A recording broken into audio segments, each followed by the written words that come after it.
The Department of Government Efficiency has been tasked by President Trump to uncover wasteful federal spending. And DOJ has already claimed to have discovered billions of dollars in initial savings through cost cutting and programs like USAID and DEI contracts being terminated.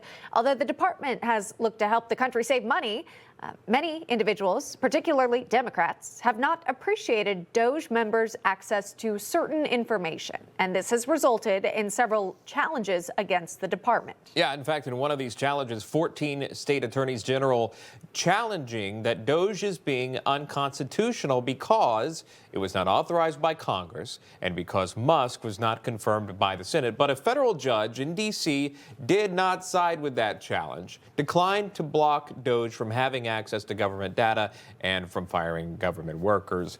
Judge Andrew Napolitano here, a senior judicial analyst, to weigh in on this. So if you read Judge Chutkan and some of the things she said yesterday, she hinted at this outcome, and here we are. Right. She declined to block access for DOJ.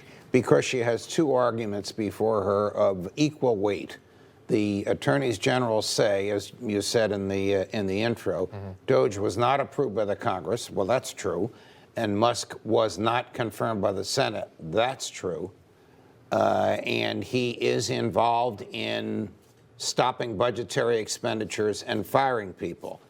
We don't know if that's true because the DOJ says Musk is just advising. It is Donald Trump, the president, who is telling the, for example, Secretary of the Treasury, don't spend that money, put it in the bank.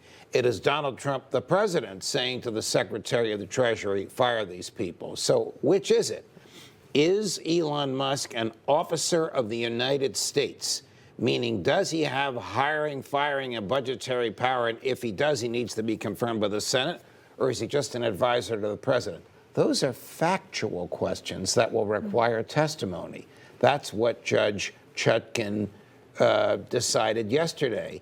And so since she hasn't had a hearing yet, hasn't interrogated Musk or maybe even the president, she's going to deny the application by the attorneys general to interfere with what Musk is doing. Will the hearing come?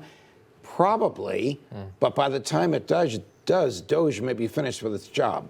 Pair this with the legal filing by the White House earlier this week, which we're midway through the week, but so much has happened, that Musk was an employee at the White House office and that he was a senior advisor to the president. Would that have come out strategically to prevent any sort of complications to DOJ? That's part of the DOJ's argument, that Musk has been hired as an advisor to the president. Look, the president can hire whomever he wants as an advisor, and he can give that person top secret national security clearance. He can do both of those with a stroke of a pen. That does not give that person the ability to exercise the levers of power because that person hasn't been confirmed by the Senate. So if he's just an employee, and we believe he is, gee, I wonder what they're paying him.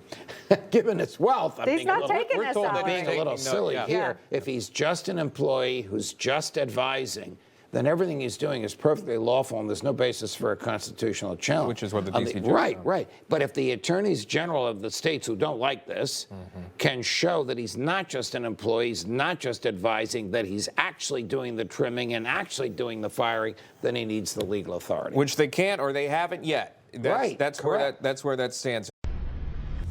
Information. Truth is freedom. Is Newsmax. It's real news for real people.